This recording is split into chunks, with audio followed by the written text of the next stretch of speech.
to do with our future. آپ کیا سمجھتی ہیں کہ جس طرح سے بچے باہر جا رہے ہیں اور پھر جب یہ بہت زیادہ میڈیا پہ بھی یہ چیز آئی کہ اتنے ہزار اتنے لاکھ لوگ جو ہیں وہ ملک سے باہر چلے گئے ہیں، اچھا پھر ہم نے کچھ بینرز بھی لگے دیکھے سڑکوں پہ، اپنوں کو چھوڑ کر کہاں جاؤ گے، اپنا ملک چھوڑ کر کہاں جاؤ گے؟ دیکھیے تو کیا یہ سینٹیمنٹل جملے کافی بہت اچھی باتیں ہوئی کہ ماں بیمار ہو گئی ہے تو ماں کو چھوڑ کے چلے جاؤ وغیرہ وغیرہ، بالکل صحیح بات ہے. مشکل وقت میں ملک کے ساتھ جڑنا چاہیے، ملک کے ساتھ رہنا چاہیے، لیکن پھر ملک کو بھی آپ کو سمیٹنا چاہیے. جی رہنے والوں کو یہ فیلنگ ہونی چاہیے کہ آپ کا دکھ درد ریاست کا دکھ درد ہے. اگر ایسا لگے کہ جو لوگ ہیلمز آف افیئرس پر ہیں، جو پالیسی میکرز ہیں، وہ اسی چکر سے باہر نہیں نکل رہے کہ کرسی میری یا کرسی تیری، اور ساری توانائیاں اس لیے خرچ ہو رہی ہیں.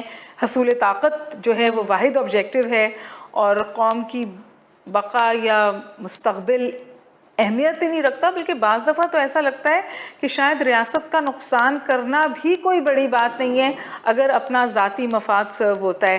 اگر یہ مائنڈ سیٹ ہے اور یہ چیز عوام میں پھیل گئی اور وہ ڈسکنیکٹ کریٹ ہو گیا کہ یہ جو لوگ میرا نام لے کر کھڑے ہوتے ہیں ایوانوں میں اور حلف اٹھاتے ہیں، یہ تو اپنے لیے حلف اٹھاتے ہیں، یہ تو اپنی سیاسی بقا کے لیے حلف اٹھاتے ہیں، تو پھر ریاستیں اللہ معاف کرے، میرے کہتے ہوئے دکھ ہوتا ہے، ریاستیں پھر بکھرنے لگتی ہیں.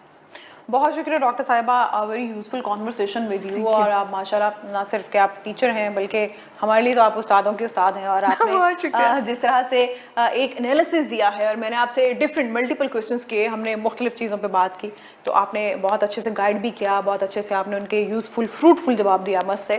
Thank you so much viewers. دوبارہ نیکسٹ ٹائم کسی شخصیت سے دوبارہ آپ کی ملاقات ہوگی، تب تک کے لیے اپنا خیال رکھیے گا. خدا حافظ.